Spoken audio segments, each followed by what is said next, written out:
Hello and welcome back to Coaching with Impact, the go-to podcast for female coaches ready to elevate their coaching business and make a lasting impact on the women that they serve and the people that they serve. I am your host, Fifa Tran, and I own a modern creative studio, and I help diverse female coaches shine with confidence through an elevated online presence using web design and holistic brand strategy. Today's special guest is Shelagh Cummins. I am so happy to have you here today. Thank you for asking me. It's an honor. I am so grateful that I get to interview you because you have helped numerous women to scale their businesses and really provide financing options for them to be able to do so. So there's a lot of questions that I have waiting to be asked. But before we dive into anything, please share a little bit more about your journey in starting the Road to Seven and tell us what led you down this path to really start helping specifically women entrepreneurs. What a great question. Um, I'm an accidental entrepreneur. I'm not someone who has a family history of entrepreneurship. I never grew up as an entrepreneur. I'm a trained teacher. I taught for 13 years before I started on my entrepreneurial journey. And the catalyst was really that I had two very little kids at home. They were 18 months apart. And daycare was feeling very cost prohibitive. And I really, on a values level, wanted to be the main caregiver for these little buddies that we had chosen to have. And at the same time, there was a need for me to continue contributing financially. We live in a large urban metropolitan city. We live in Toronto. It's very expensive. And both of us my husband and I are both entrepreneurs, and we were both, he was starting his company when I decided I wanted to leave teaching. And so, part of our deal was I had to bring home a certain amount a month, which was essentially if we took the cost of having two kids under 18 months in daycare and take off the tremendous amount of taxes that we pay here in Canada, I had to bring home that amount so that we could keep that cash fluid in our family. And that's really what started this whole journey. And, I had quite a few false starts. But what's interesting is each of the false starts helped me craft the company that I have today. So I had a parenting blog. I was, right at the start of this whole concept of blogging and, monetizing it and leveraging social media to drive traffic. So though I didn't enjoy having a blog, I learned so much about the online space, finding my voice.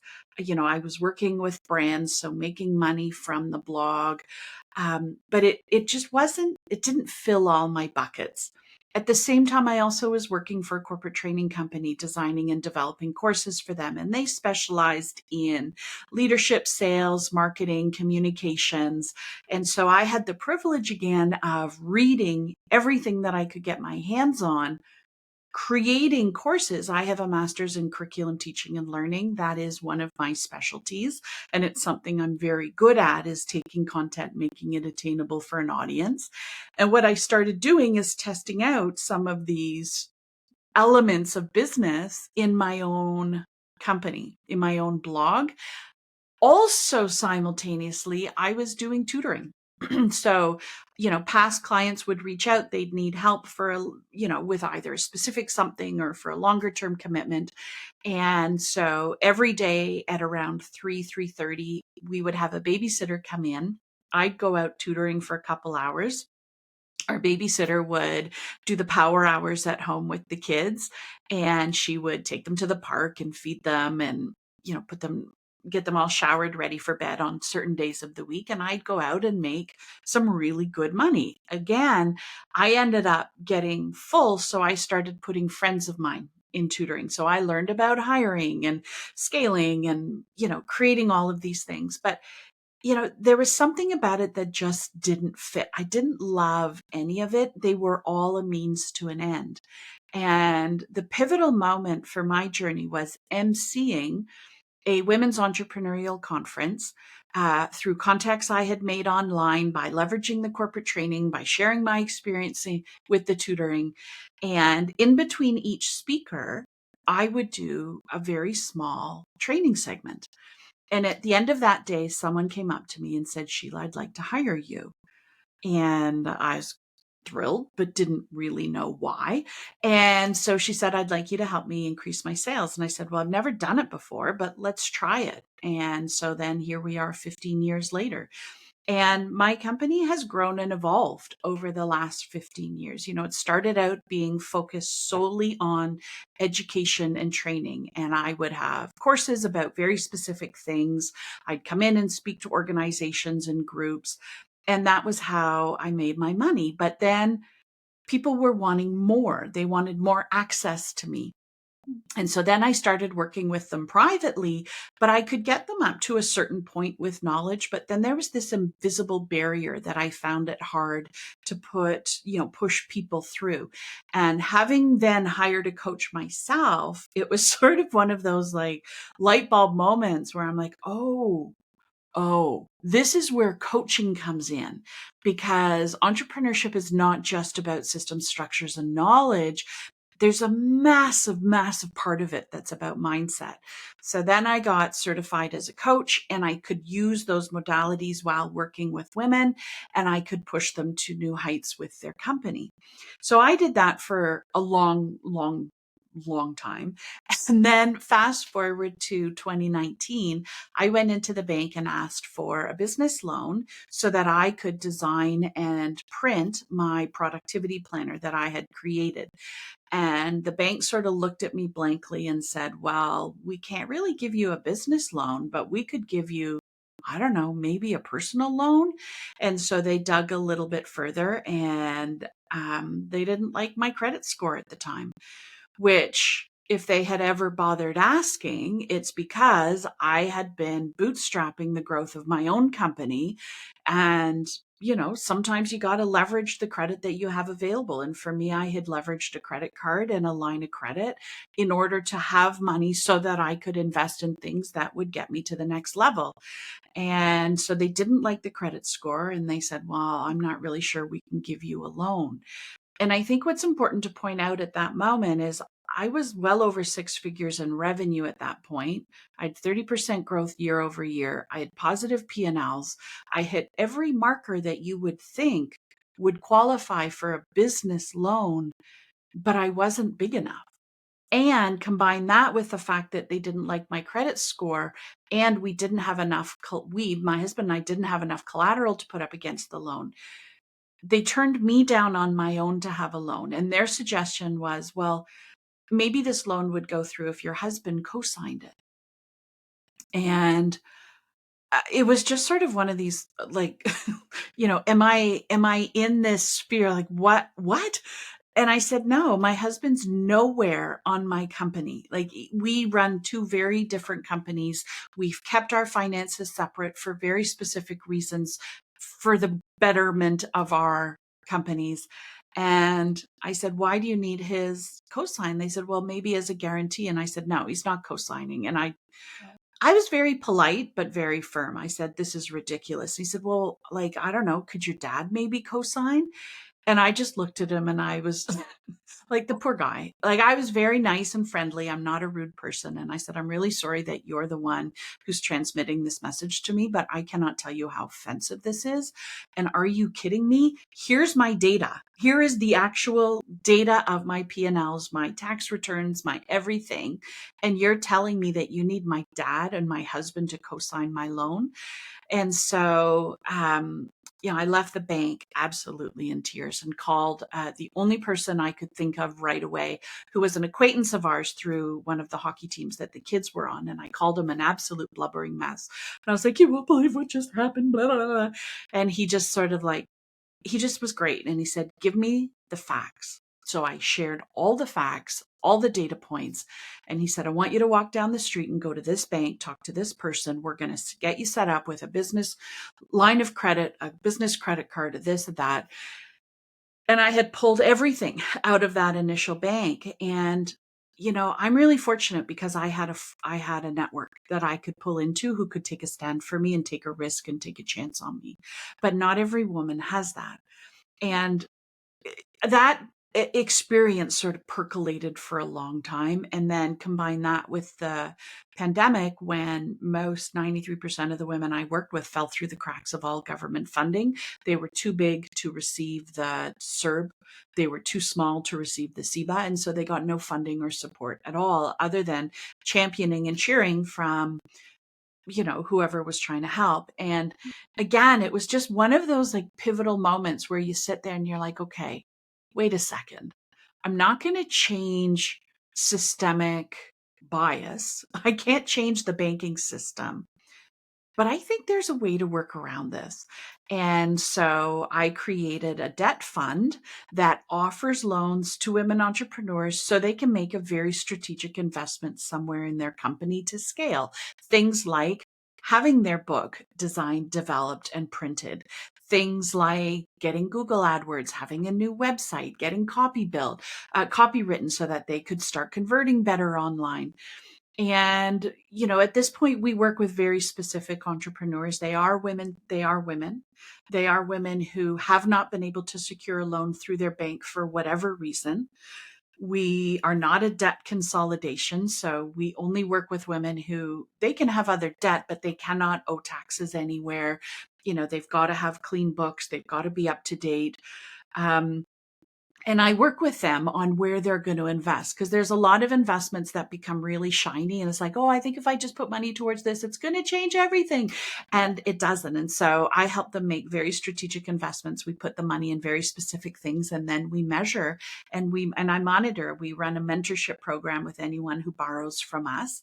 But I always try and get them to go to the bank first, because they will always get a better rate from the bank. But we're also less than credit cards, because I have a loving relationship with credit card companies, but I think that the interest that they charge is just ridiculous. And, there's a lot of loan sharks out there. I was offered a loan the other day with a 36% interest rate. And I'm like, no, go fly a kite. I'm never going to be like, it's just ridiculous what people are being offered. But the fact is, when you're growing, you need knowledge, you need coaching, and you need money. And so the road to seven encompasses that triad so that we can support the growth of women. I take a stand for helping women get up and over $30,000 months, because at the $30,000 month mark, you're able to pay yourself a living wage. If your companies run properly, you will have enough to invest in people and processes so that you can scale and grow to the level that you want. So you can create the time freedom or flexibility that you're looking for while still maintaining massive impact in the world. And so, every part of my journey has led to where I am. And so, in a very long nutshell, that's what I do and where I came from. Wow. Your story is so inspiring and very, very incredible how far you've come. And it's very interesting to hear like you creating this fund and also providing that mentorship and support and not just giving out money just to give out money. No. It's like exactly like how you're going to help these people who do ask for those funds. And that is really what differentiates you from other lenders out there. So I find that very, very interesting and intriguing to hear that this is what you do. So yeah, incredible story. Thank you so much Thank for you. sharing that. And yeah, it's been quite a roller coaster for you. Oh, it has. It Yeah. has. And, it's funny. I met someone the other day and she's like, oh my God, Sheila, I've been following you for years. Like your trajectory's just been so smooth.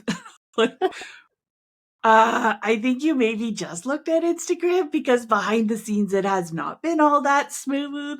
And there's lots of downs and there's lots of hiccups and lots of mistakes. And, I think the measure of success for an entrepreneur is their ability not to handle the success, but to handle the down, Mhm. to handle how you respond and react when things are not going well are actually going to be the markers of a successful entrepreneur. Because there's many times, Fifa, I could have walked away. I could have gone back to teaching. It's still there in the background. I've, been asked to join corporations, go work for other people. And I don't know. I'm not done yet. I still have more. And so it's the hard times that I think are the most valuable, because there's so much learning if you allow yourself to learn from it. And I think a lot of people think that it happens to them. And I am a firm believer that it happens for them. No, I agree 100%. And I know, like, from knowing your background as well, like I've listened to your podcast, and I've it's been like quite some time since I've seen you and in different talks and all that, and you failed quite a number of times. I think you mentioned, what was it? Was it 6 or 7 times that you am I wrong? No. No, well, I mean, that's just probably even the glorified version. And, I think what you're referring to is online launches. Yeah, yeah.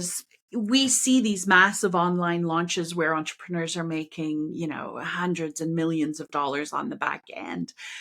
But, I've had some 5-figure launches. I had a 6-figure launch. Like, I've had big launches, but for every launch, I've probably had 3 or 4 failed launches where I got too few people, or no people, or it didn't sell, or it was like so massively stressful it wasn't worth it. And in the moment, each one of those just felt catastrophic. And it felt like, oh my God, I've wasted all this time and all this money. But there's always, always been clues of what I need to do differently next time. And I think I'm kind of at the point now where I have a little bit of a better formula of what works best for my women, and what works best for me personally. And I'm not a big flashy, going to do twice a year, $1 million launch. That's not who I am and how I work. I'm really happy with the launches that I have. Mhm. Yeah, But because yeah, I mean, there's so much failure, but that's just on the launch side. I mean, we can talk about failure with cash flow. We can talk about failure with energy management. We can talk about, actually, I haven't had that many client failures, but I have brought in some of the wrong clients. So on my end, it wasn't as satisfying, but I've always closed the loop positively. And I have asked some people to leave. And that's a Mm, really powerful thing for us to do. They just weren't the right fit. And, we're all in the results business. And if you can't get somebody results, you have to let them go. that's powerful. That is very powerful. It's not easy to do at all. And knowing, like, what are, I guess that's like the main thing. Like, what is one main indicator that you can really say, like, okay, I there's a point in which you can see what they're doing, and how you're not helping them. So how can you say, talk turn to them and say, like, okay, it's not working? Like, what is at that last point where you could really say, okay, it's not working and I have to let you go? Like, how Well, much time do you give them usually? yeah. So that will vary per client and per Yeah. situation for sure. Um, yeah, I'm not sure that I can put that in a very specific answer, but our intuition as people, I was going to say as women, but I think as people, is so unbelievably strong. And for every wrong person who I've brought in that was not the right fit, if I was truly honest in my gut, I knew they weren't the right fit. And, I think there comes a time where if an entrepreneur is one of our students and is just in a full state of victimhood and blaming me for everything that they're not doing, but I've given them the tools and they're choosing not to use them, that's a pretty good indicator that I'm not the right fit for them. There's a lot of people that are really good with trauma healing and, helping people shift from victimhood to owner. And that's not necessarily one of my strengths. I'm really good at teaching and consulting and putting systems, the whole scale roadmap into a company so that it can thrive. But at the end of the day, if someone's not going to take the action, I can't get them results. And I'm pretty straight up about that. In fact, I'm very straight up about that. Um, it says right on every program, your results are not guaranteed. The guarantee is I'm going to give you the tools and the support that you'll need. It's up to you to do the work. Um, but yeah, I mean, I think each situation is different, but I'm not going to be belittled. I'm not going to be spoken rudely to. I'm not going to be treated badly. And those are pretty quick decisions for me to pull the plug. Yeah, and a lot of the times, like, it's like you said at the beginning, a lot of it is mindset work. And you really have to work on that as well when it comes to entrepreneurship. Like if you there's that there's sense of lack, and and there's also that abundance mindset. So you have to really work on those as well and know when it is time to hire somebody else to help you work on those mindsets before going to you. So, as a coach, and, we're talking to a lot of coaches here in this podcast, it's really interesting to hear, like, okay, for you, how do you differentiate, like what are the indicators for you to know when it is a red flag client? And that Mhm. is something really, really important to point out, because there's a lot of people that will just take on clients because they need the money. Yeah. So that is also one thing too. Well, I think a red flag client, things to be looking out for as a coach is that person actually coachable? Mm, And if you run your sales conversation properly, you'll be able to see whether they're a yeah, but. So everything that's said, they're deflecting, they're yeah, butting, yeah, I've already tried that, or that's never going to work, or that's not going to apply to me. Those are really red flags that person's not coachable. mm, I think another one is I look for people who've been coach hopping to fix the same problem. So if I'm like the fifth or sixth person who they're coming to solve a problem, one of my questions is going to be, well, how come you didn't get results with your other coaches? And if they blame just the coach and mm, there's no self awareness or self responsibility, they're probably not the right fit for me because they're not willing to take responsibility for their own actions. And sometimes I have something that somebody else doesn't have. I'll often have people who've come from a mindset coach and then they just need the structure to put in. And so then we can balance the two. Um, the other thing is, I know exactly what problems I solve really well. And so if someone's too early in their journey, I'm not the right fit for them. Or if mm, someone still has a full-time job and is doing something as their 9 to 5 and they has a 9 to 5 job and is doing their company just, a couple hours a day, though that's fine, they have to know or be hungry to have this be their full-time gig. If they're not somebody, this is for me, right? Every coach is different. For me, if someone doesn't want to be making a living wage or doesn't really want to make money, I'm not the right fit for you because literally I'm going to be focusing on getting enough revenue in your door that you can pay yourself a living wage and start creating time flexibility. If you're not willing to invest in your company, if you're, totally worried about money or you're spending all your money, those are all red flags. And sometimes, I'm lucky in that I've been at this long enough. I spot my client a mile away and I know when someone's the right fit because I've got one client, Lane, and the way they describe it is they just smell right, but mm, it's because I've been at it long enough. I've had enough of the wrong clients that I know who the right client is. And I'm also completely unwedded, whether somebody chooses to work with me or not.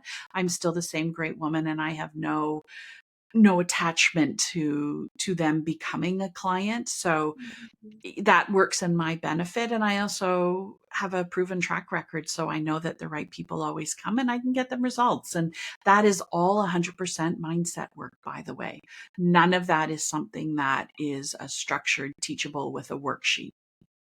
So, mm. that just comes with time and with work and with trials and tribulations. But at the end of the day, we all have boundaries and our job is to help our people find the path to the results that they're looking for. And if they're the wrong fit, we're out of integrity to offer them anything other Yeah, than an introduction to someone who can help them.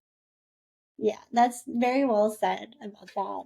And I know it's a very hard for some people, like especially at the beginning stages. If they're looking, if there's a lot of leads coming to them, they're just going to take on whatever customer comes to them, right? Because they need the money. So at this point, like what would you suggest, or when would you suggest that women actually start looking at strategic loans and financing options? Yeah, today, yesterday. There's when you're building a company that's not necessarily, you're not looking for $100 million company. You're looking for a size of company that's going to sustain your lifestyle, pay you what you want, create the time flexibility that you're seeking.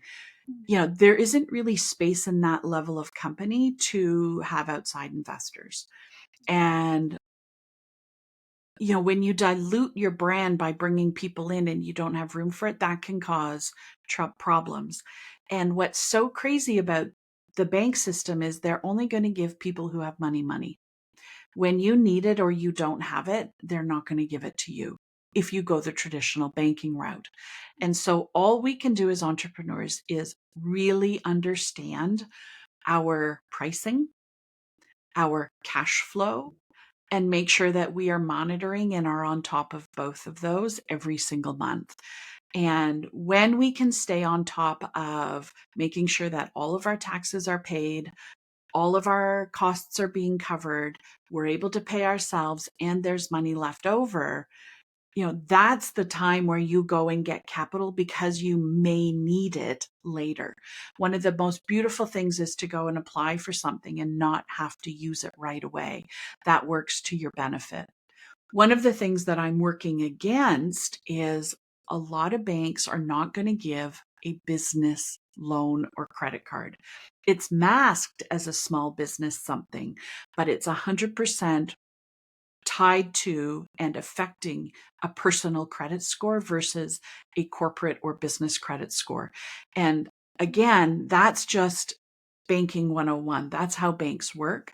And so one of the things we're doing is we're working on having our loans help women build corporate credit so that when they then go to the bank, they have some data points to say, listen, my corporate credit score is X. But that's not an overnight fix. And those are long conversations.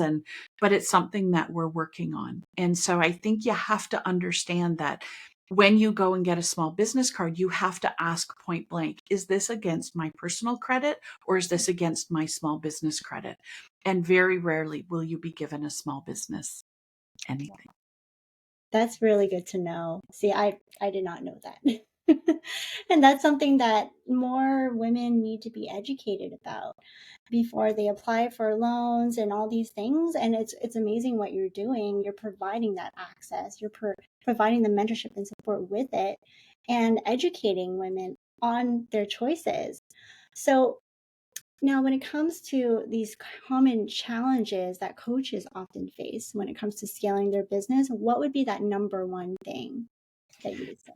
Yeah, for sure. So, coaches are really good at coaching, and coaching happens most powerfully in a one-on-one container. And what that means is you're trading time for dollars. And so if you don't work, you don't get paid. If you work, you get paid.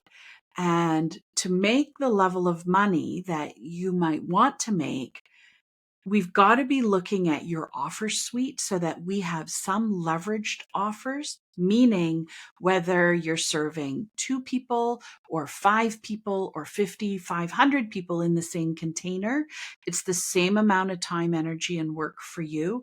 And each individual person is getting results. That's a leveraged offer. And when you can have that kind of offer combined with private one-on-one where people can be going between them, you can be upselling people or downselling others, that is one of the best ways for you to build, for a coach to build a leveraged company. The other route that I've seen is people bring on other coaches. So they would be a lead coach. They have alternate coaches. I've tried both, and I happen to prefer being a little bit of a control specialist. I actually happen to prefer being the only coach and having other support elsewhere. So I choose to run a leveraged program called the Scale Collective, where the entire Scale roadmap is implemented into companies. And from there, a lot of people will often buy some one-on-one time in addition to that leveraged offer. And there is also a second tiered leveraged offer called the Inner Circle, where people pay for more access to me. And that kind of business model is one that works better for me. But a lot of people, you know, as a coach, your leverage points are raising your rates, selling packages, not hours, and then having other people, provide coaching as well under your banner. So if you're not going to go the leveraged offer route, you've got to go the leveraged people route, or you Mm, just charge exorbitant, huge prices, which also works too. yeah, you just kind of have to see what really works for you. But at the end of the day, it's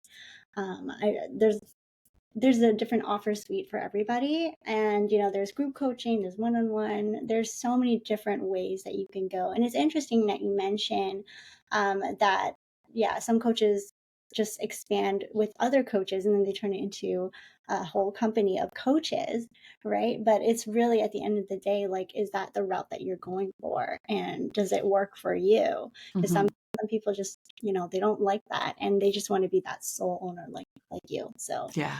Yeah. yeah. Okay. So that's, I like having my hand in yeah.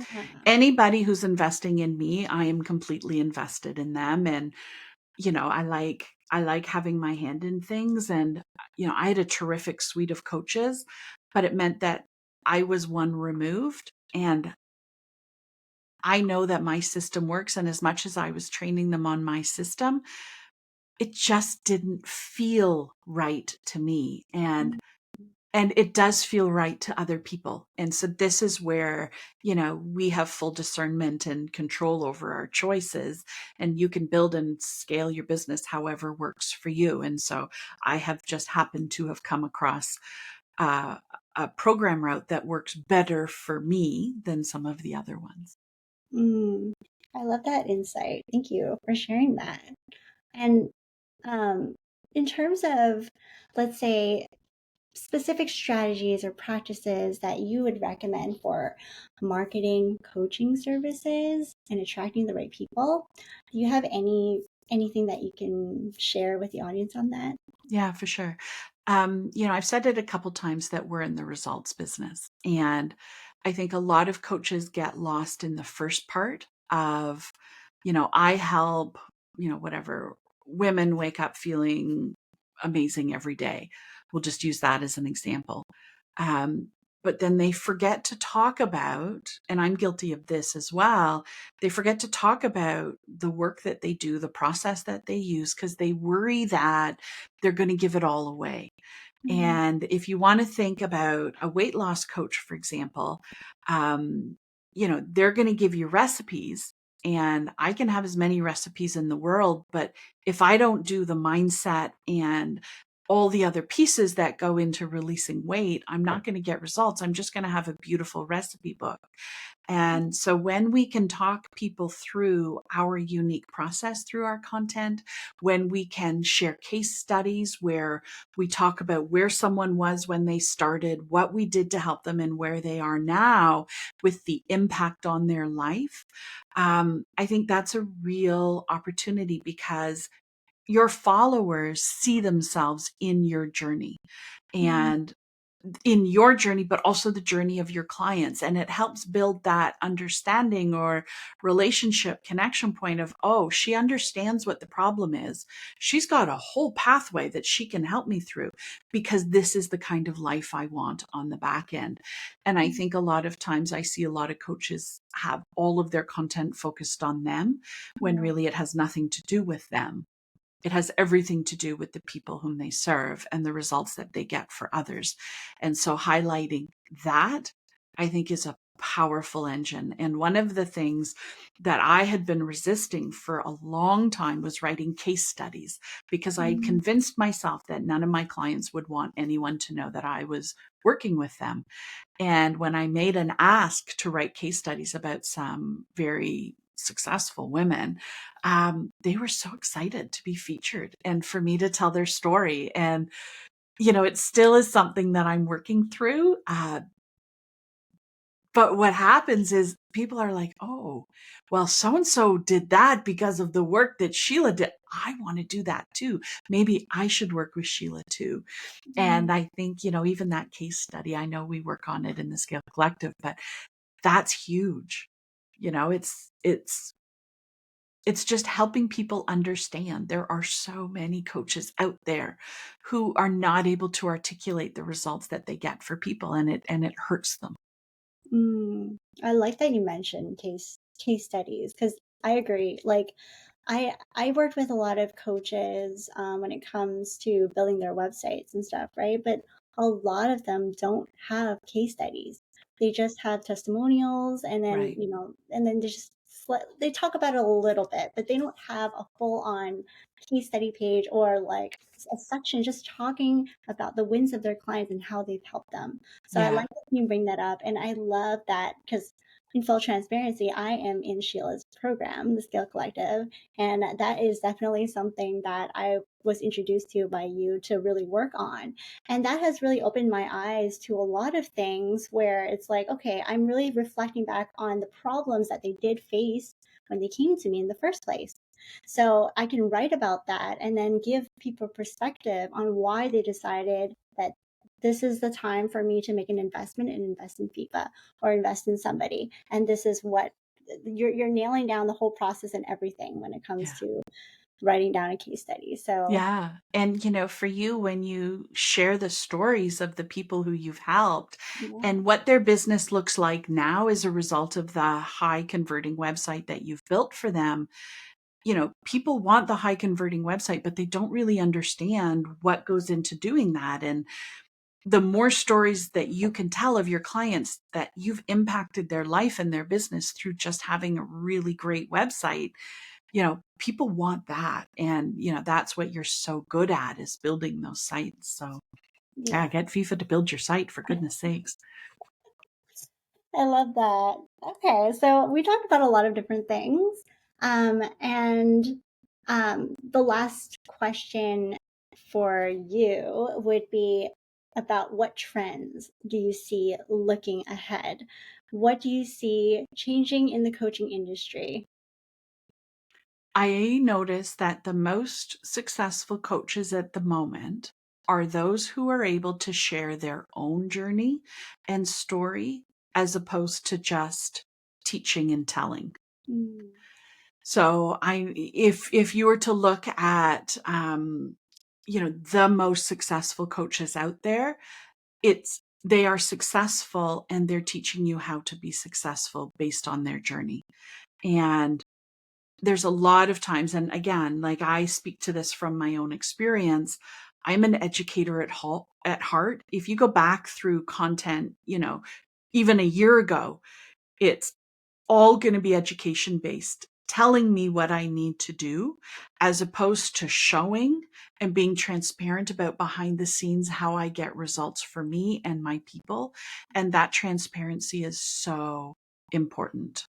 It's so important. And so I think coaching is, obviously it's a skill set, but it's also being a mentor to those that are in your sphere and helping them see behind the scenes of what's going on in your business and how you're fixing it. And, like, I had been asked to put in a proposal, and I shared a strategy that we had been working on so that you could see that it was a lifetime. Oh, this is how it works.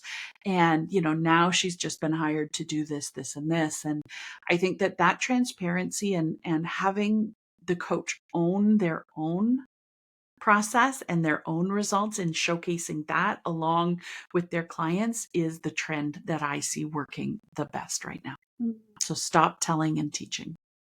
Yes, yes, I agree with you 100%. People are becoming more open these days, nowadays. Like, I see it a lot on social media, putting out vulnerable posts and sharing the behind the scenes. It has been coming up a lot lately. So I do see that coming up as well. So thank you for that. And I know you have really exciting things coming up. So please share. Is there something specific that you'd like to talk to the audience about that you're working on? Yeah, well, one of the things I'm working on is called the Scale Roadmap, and it is training that shows you the curriculum that we implement and teach into fast growing companies that are looking to go to and beyond $30,000 months. It lives on the scaleroadmap.com, and it will help you immediately start implementing some different strategies and solutions into your business so you can get on the train to making enough to pay yourself a living wage and be able to invest in your people and processes. Love that. So definitely check that out. I am going to share the resource on this page and share it in the notes as well. So definitely check that out. And where can people find you? So I play best on Instagram and LinkedIn. And you can find me at Shelagh, Shelagh, Cummins, Cummins, or at theroadto7.com. Perfect. And you also have a podcast. I do. Just wanted to mention that. So it's So called The Road to Seven with Shelagh Cummins.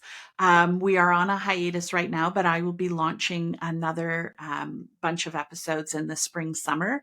I've just been working behind the scenes to sort of revamp it a little bit and bring it back to life. I think there's over 200 episodes. So it was just time to breathe some new life into it. yes, definitely check that out if you have not, because I've listened to it. I always learn something new in every episode. So, yeah, make sure to look at that. Thank you so much for your time today. Thank Thank you you. for tuning in. And we've had an amazing conversation. I really hope that you enjoyed this episode as much as I enjoyed interviewing our Well, thank fantastic you guest so today. much for the opportunity. I really appreciate it. My pleasure. My pleasure. Stay tuned for more episodes. And if you enjoyed this episode, I invite you to send in your voice notes, sending in questions or comments. We'd love to hear from you. Thank you.